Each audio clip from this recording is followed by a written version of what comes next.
স্বপ্ন তেমন কিছু ছিল না, ছিল ইঞ্জিনিয়ার হওয়ার। পড়াশোনা বেশি করি নাই, ক্লাস 3 পর্যন্ত পড়াশোনা করছি। এখন তো আর কিছু হওয়ার আশাই নেই।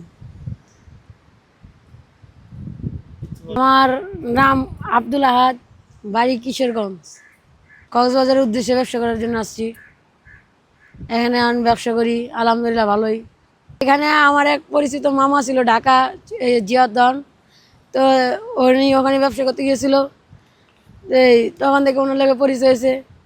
তারপর উনি এখানে ব্যবসা করতো, এখানে পানি উঠছিল, তারপর উনি গেছিল, ওই থেকে পরিচয় হয়েছিল। তাই ওই মামার সন্ধানে আসলাম।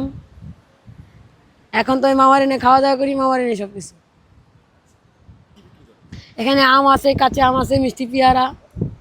দৈনিক হয় 1000-1200 টাকা বিক্রি হয়। লাভ থাকে, আল্লাহ রহমত হয়, 400-500 টাকা হয়। এই টাকা আমার বাড়িতে পাঠাই, বাপ মা আছে। স্বপ্ন তেমন কিছু ছিল না, ছিল ইঞ্জিনিয়ার হওয়ার।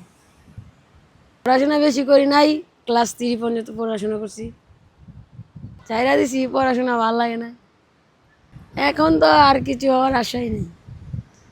এখন হাতে হাতে মাল বেশি, কয়দিন পরে এই এই এতে বেচবো, এক জায়গায় দাঁড়ায় বেচবো, এরকম কিছু একটা আছে।